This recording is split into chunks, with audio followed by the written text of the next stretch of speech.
Camilla's son didn't grab her, didn't shout, didn't force anything. He just touched Charlotte's shoulder and said, "Come on, just 5 minutes."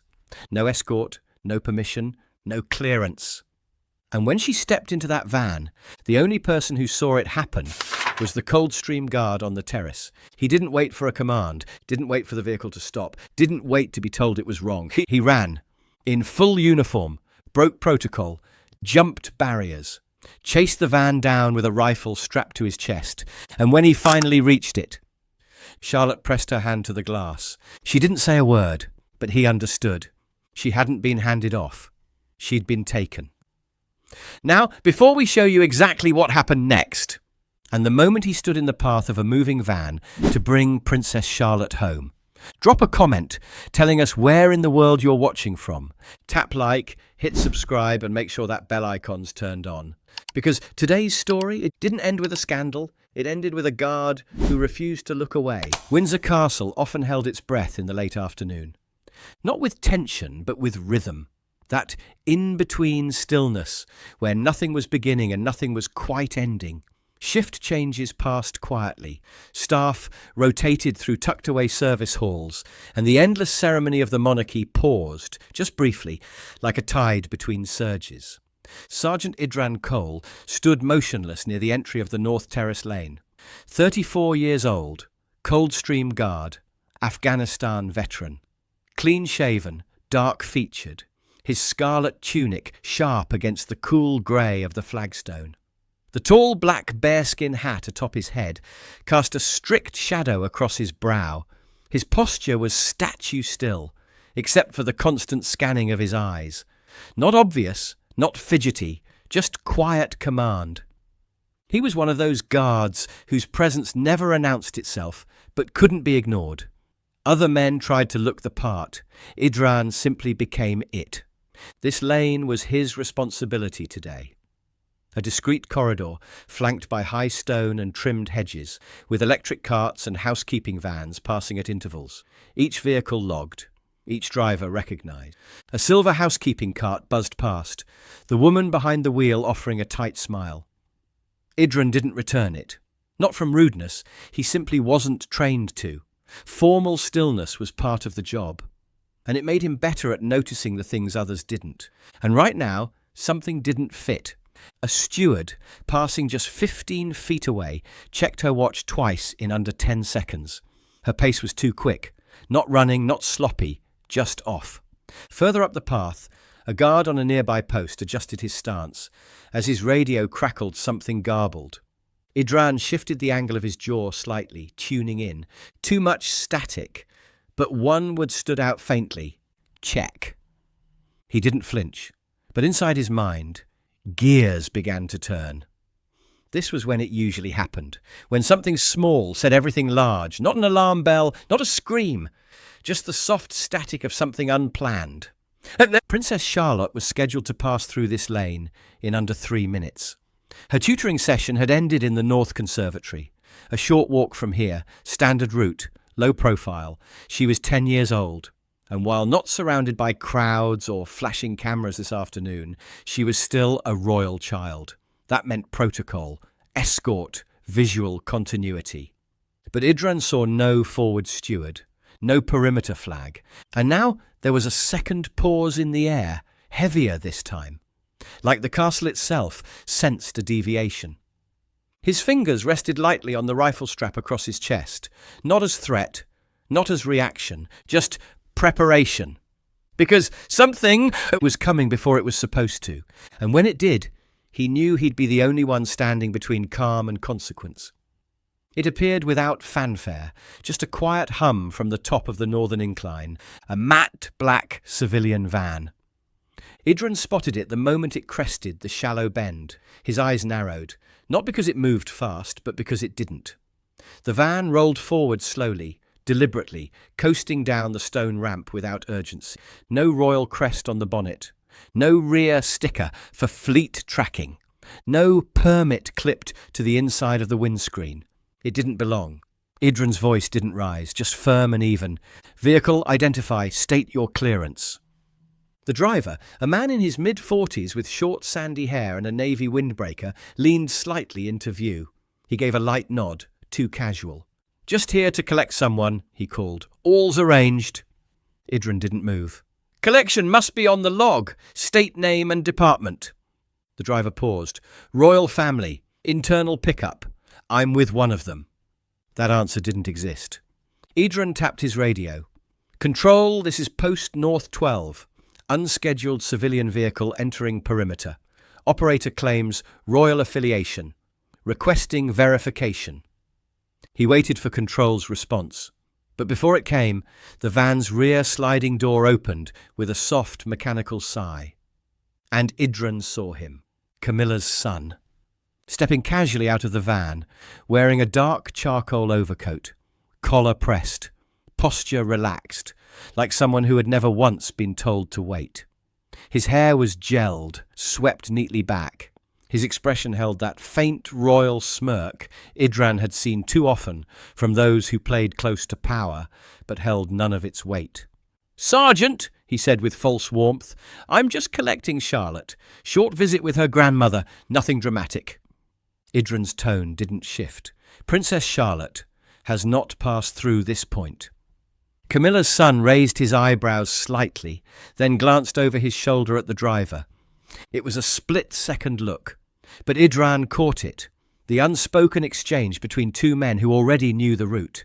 And that's when the second anomaly emerged. Charlotte. She turned the corner at the far end of the terrace, alone. No guard flank.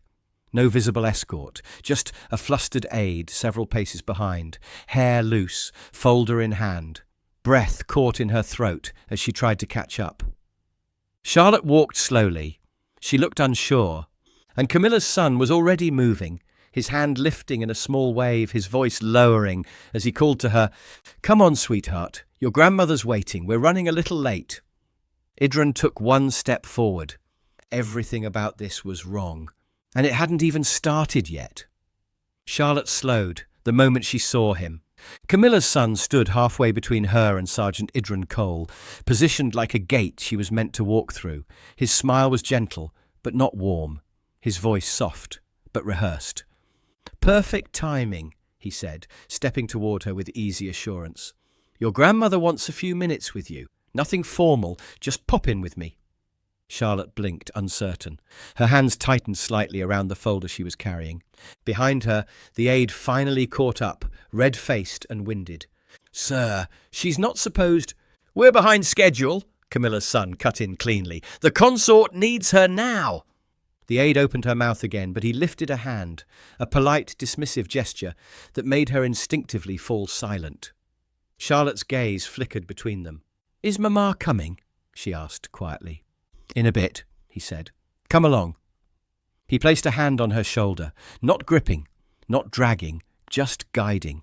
The kind of touch that adults use when they expect obedience without question. Charlotte hesitated. Idran saw it. A half-second pause, barely visible, but real. "Sir," Idran called out, voice sharper now, "movement of a minor royal requires parental authorization." Camilla's son didn't turn, didn't acknowledge him at all. He simply continued walking Charlotte toward the van. She paused again at the open door. Her foot hovered at the threshold. He lowered his voice to a murmur, barely audible. "It's all right. Just 5 minutes. No fuss." And something in his tone, steady, coaxing, authoritative, pushed her past her doubt. Charlotte stepped up into the van. The driver slid the door shut behind her with practiced ease. Idran was already moving forward, hand on his rifle strap, not raising it, but prepared to block the van physically if needed. But the van didn't wait for confrontation. The engine revved, not loudly and not aggressively, just decisively. Tires rolled over the wet stone, gaining speed with a quiet confidence that said this had never been a pickup. This was a departure. Idran's voice went immediately to radio. "Control, vehicle in motion without clearance. Minor royal on board." Control cut him off mid-sentence. "Lock the gates. All posts stand by." Behind him, the aide shouted, "She said no. Twice. She didn't want to go." Idran's head snapped back toward her. Did she verbalise refusal? Yes, she said she wanted to stay. That was the threshold, the line between escort and abduction. And now the van was accelerating, turning down the incline as if hoping a few seconds of speed would erase the rules. Idran didn't hesitate. He broke from post, he ran. Ceremonial guards do not run. It's part of the unspoken rule. Those red coats, the tall black bearskin hats, the gloved stillness. They are meant to hold ground, not give chase. Measured steps only. Silent discipline. But when the black van turned down the southern lane, Charlotte, somewhere behind its tinted glass, Sergeant Idran Cole, was already moving. His boots struck the flagstone like hammer blows, echoing through the north terrace as startled staff looked up. The weight of the rifle across his chest bounced with every stride, the white strap shifting slightly against the curve of his shoulder. Behind him, the aide's voice rose in alarm. She said no. She said she didn't want to go. Idran didn't slow. Verbal refusal? He shouted over his shoulder. Yes, twice! That was it. That was the line. He snapped back to radio. Control North 12, confirming verbal refusal from Minor Royal. Vehicle in motion, pursuit condition active. The response came sharp and official. Negative on pursuit. Gates are in lockdown sequence. Repeat. Do not pursue. But Idran was already turning off the main lane, veering hard into a side corridor that curved beneath the stone flank of the music wing. He didn't need permission. Not anymore. A child had said no, and still been taken. He cleared the corner and caught sight of the van again, rolling smoothly past the memorial hedge and toward the lower courtyard ramp, picking up speed. Not reckless, not racing, but deliberate.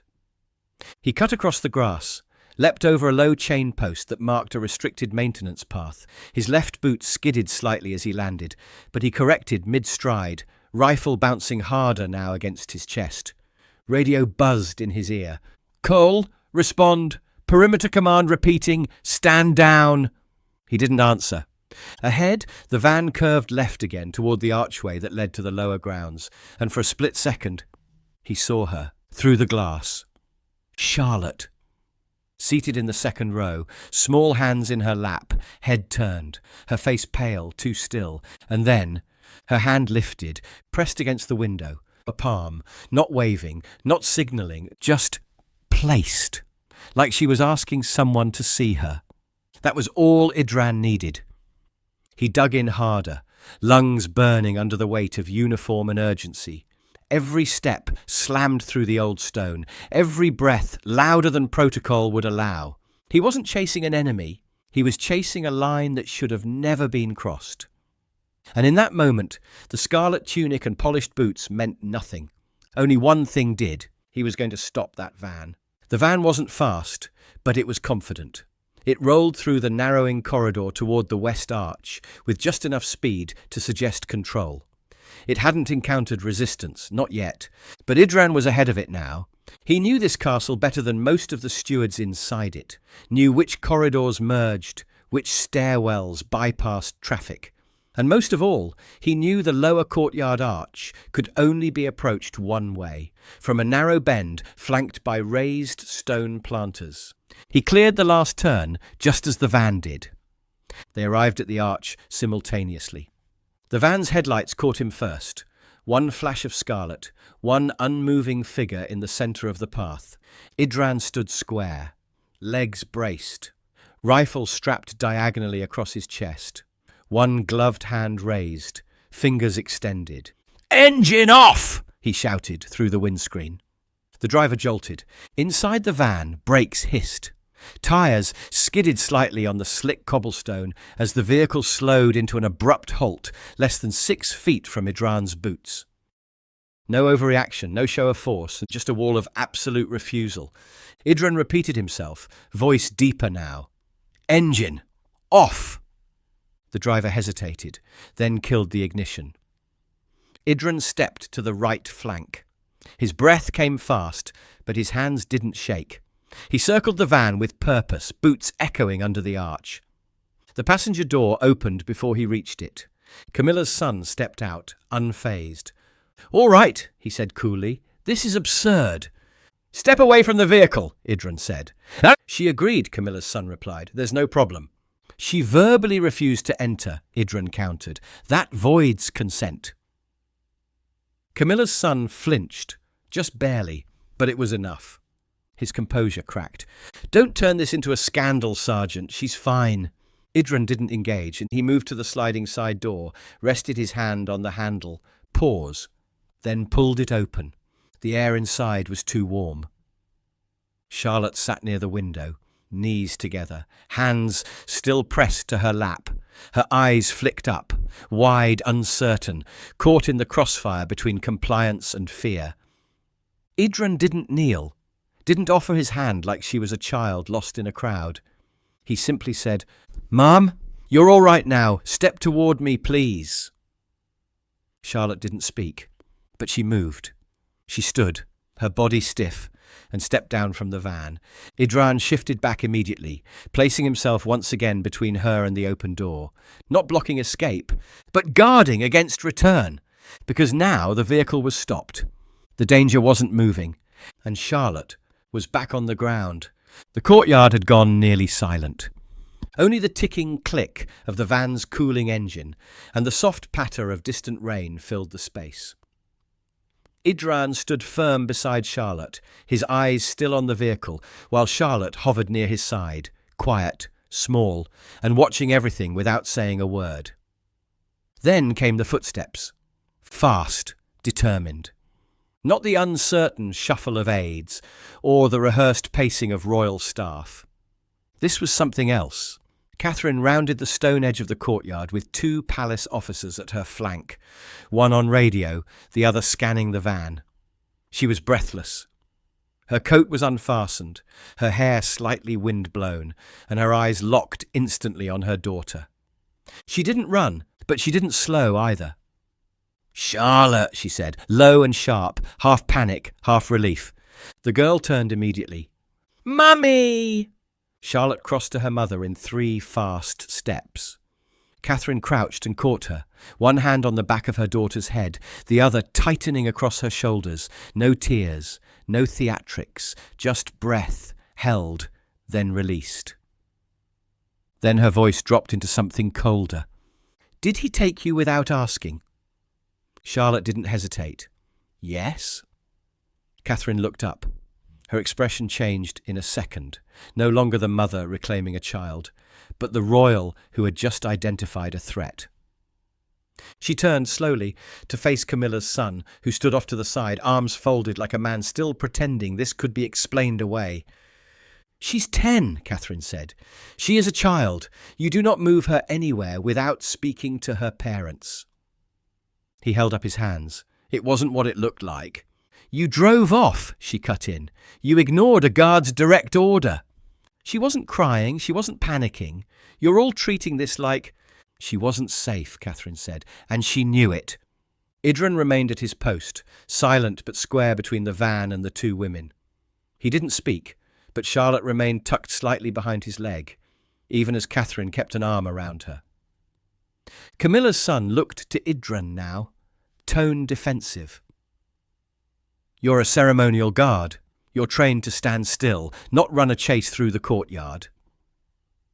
It was the wrong thing to say, because Idran finally replied, "I'm trained to act when a royal minor is placed in an unsanctioned vehicle and driven off against protocol. Ceremonial or not, sir, this is a breach." Charlotte didn't look at the van. She didn't have to. She had seen it from the inside, and now she was holding on to the only 2 people who had brought her back. The echo of hard heels broke the standoff. Camilla entered under the stone archway with a frustrated rustle of silk and wool, her gloved hand lifting slightly to keep the drizzle from touching her hair. A steward trailed behind her, trying to keep up, one hand gripping a soaked clipboard. She took in the scene with a single sweep of her gaze. The open van. Charlotte pressed against Catherine's side. Sergeant Idran Cole, rifle still strapped across his chest, and her son, arms crossed, back stiff, trying not to look cornered. "What is this?" Camilla snapped. "Why is everyone standing still like the castle's been robbed?" No one answered, so she advanced. "Would someone please explain why a simple family visit has turned into a courtyard performance?" Catherine didn't turn. She kept her gaze forward, toward the van. Her voice was soft, flat. "Your son removed my daughter without permission." Camilla scoffed. "Oh, for heaven's sake, she's not a parcel, she's family. He was helping me." "By placing her in a moving vehicle," Catherine said, "without a word to me or to protocol security." Camilla waved a hand. She agreed. Charlotte whispered it. "I said no." It wasn't loud, but it cut through the courtyard like a blade. Camilla stopped walking. Her eyes flicked to Charlotte, just for a second, then back to Catherine. Her tone tightened. She misunderstood. Children hesitate, they second-guess. "She didn't second-guess," Catherine replied. "She refused, and your son took her anyway." Now Sergeant Idran finally stepped forward. Just one stride, enough to signal authority without challenge. "Ma'am," he said evenly, "verbal refusal from a royal minor voids consent. The vehicle was in motion without clearance. Under Royal Security Statute 14, I initiated intercept protocol." Camilla's expression hardened. "And what authority gives you the right to act independently of palace command?" "My post, ma'am," he said, "and the child's safety." Her son stepped in again, voice sharp. "This has gotten absurd. It's being blown completely out of—" Catherine turned to him sharply. "You jeopardized her safety because you assumed authority you don't have. You don't speak for William. You don't speak for me. And you certainly don't speak for Charlotte." Camilla's mouth tightened. She took a breath, then said, carefully, "There was no harm intended." Catherine nodded once, slowly. "Then you'll have no issue standing aside while we resolve it properly." The Queen Consort didn't answer, because for the first time it was clear she hadn't arrived to manage a misunderstanding. She had walked into the aftermath of a mistake. The sound of a new stride broke the rain-muffled quiet. It was different, heavier, faster, with none of the hesitation staff usually carried when stepping into confrontation. Prince William emerged from the upper stairwell, still fastening the top button of his coat. His left glove was tucked hastily under one arm, his jaw set in that expression Windsor staff knew too well, the one that left no room for negotiation. He didn't pause to ask what happened. He didn't greet anyone. His eyes moved fast. Charlotte, half sheltered beneath Catherine's arm, the van, the guard, and then Camilla's son. He stopped beside Sergeant Idran Cole, just close enough that their voices could carry, but wouldn't need to. "Sergeant," William said, voice low, "report." Idran didn't shift. "Sir, unscheduled vehicle entered North Terrace. Operator claimed pickup on behalf of the Queen Consort. Minor Royal verbally refused movement. Vehicle proceeded without clearance. I initiated pursuit and intercept under Security Statute 14. The child was recovered without physical resistance." William took it in. No reaction on his face, only stillness. Then he turned slowly to Camilla's son. "You attempted to relocate a child without consent, then accelerated when ordered to stop by a guard on post." Camilla's son opened his mouth. "It wasn't like that. William raised one hand, palm outward. It stopped him cold. Camilla stepped forward now, voice sharp with disbelief. "William, really? It was 5 minutes. She was calm. No one was hurt. This is political theatre." He turned to her. "You didn't inform her mother." "I didn't think." "No, you didn't." His tone didn't rise, but the space around them dropped in temperature. "You placed a 10-year-old child in a moving vehicle without parental approval, without an escort, and without clearance." And Camilla's son tried to speak again, but William didn't look at him. He gave orders instead. To the security liaison behind him, "Escort him to the West Custody Office. Full statement. Remain with him until internal log is completed." To another officer nearby, restrict the Queen Consort's movement for the remainder of the day. No appearances, no corridor access. Camilla stepped forward, scandalized. You cannot... William cut in softly. I just did. No shouting, no spectacle, just finality. Then he looked to Idran one more time. Remain on post. You acted within mandate. Idran gave a shallow nod, nothing more. Charlotte's eyes flicked up briefly to her father, then back to the guard, because even though she was now surrounded by family and formality, she hadn't forgotten who stopped the van. Charlotte stood still beneath the shadow of her parents. William had stepped aside now, speaking low with two aides off to the right. Catherine kept one arm around her daughter's shoulders, but Charlotte's eyes were fixed elsewhere, on Idran. He hadn't moved. He stood precisely as he had since opening the van, rifle angled across his chest, gloved hand still resting gently on the strap, shoulders squared beneath the rain-darkened scarlet of his tunic. Not imposing, not waiting for thanks. Just watching, holding the line. Charlotte took one small step toward him, then another. Catherine let her go. No need to ask where she was going. Charlotte stopped directly in front of the guard, tipping her chin slightly upward. Her voice was soft, nearly drowned by the courtyard's light wind. "Thank you," she whispered. Idran didn't smile, didn't bow, didn't change posture, but he inclined his head, just once. The gesture was subtle, regal in restraint, absolute in sincerity. And for Charlotte, it was enough. She turned back toward her mother. Catherine knelt to meet her, arms ready, but Charlotte paused, glancing back one last time. The guard was still watching the van, still standing between it and everyone else. She stepped into her mother's arms. Behind them, William approached Idran in silence. He didn't offer the usual formalities, no handshake, no commendation, just a few words. "So, you may have stopped something we'll never be able to measure." Idran's jaw moved slightly, like he might respond, but he didn't. He didn't need to. William understood. Because what Idran had done wasn't dramatic. It wasn't forceful. It was protective. At the precise second protection had been needed. Charlotte and Catherine moved toward the corridor first, their silhouettes framed by the fading light that spilled through the western arch. William followed behind, one pace back, coat trailing faintly, expression unreadable. And Idran? He returned to post, just as he had been trained to do. No crowd gathered, no fanfare followed. But in the space where a child had been taken and then brought back, he remained. Not as ornament, not as symbol, but as proof. That sometimes stillness is not passivity, it's resistance. By the time the rain settled into mist, the courtyard had emptied. The van sat idle beneath the archway, its engine off, its windows fogged. A forensic detail from internal operations stood nearby, quietly affixing a temporary evidence seal across the rear license plate. The driver, pale and silent, had already been escorted away.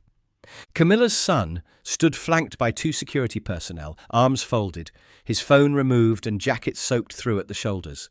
He wasn't speaking anymore. There was nothing left to say.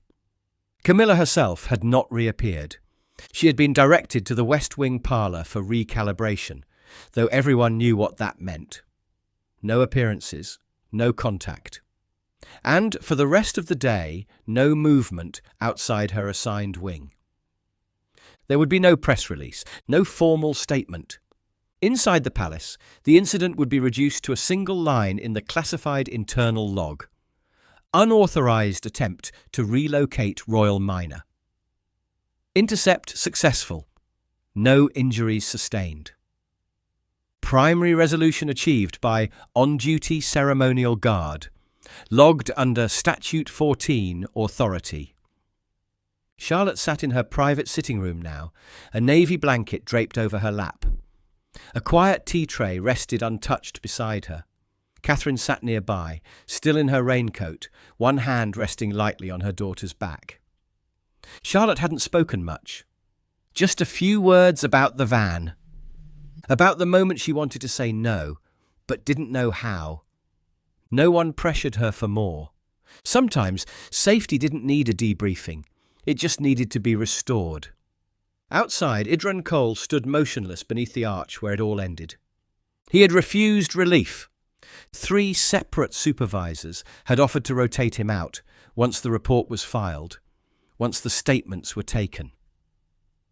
He declined all 3. He stood the rest of his shift, scarlet soaked deeper with each minute, boots still planted on the same slick stone where the van had stopped. A few stewards passed throughout the hour, aides too. None interrupted him, but some nodded, faintly without speaking, and one younger officer paused long enough to murmur, "You did right." Idran didn't reply. He simply remained, still guarding, not because anyone told him to, but because somewhere inside the castle a child had looked through Rain Street glass and placed her hand against it. And he had moved, when no one else did. Do you think the guard was right to break protocol and chase that van?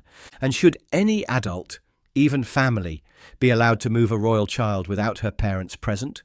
Drop your thoughts in the comments. We read everyone. Tap like, hit subscribe, and turn on the bell icon so you never miss a Royal Guard story. Share this video, and while our other stories appear on your screen, pick one to watch next. We'll see you tomorrow, same time, with a brand new story.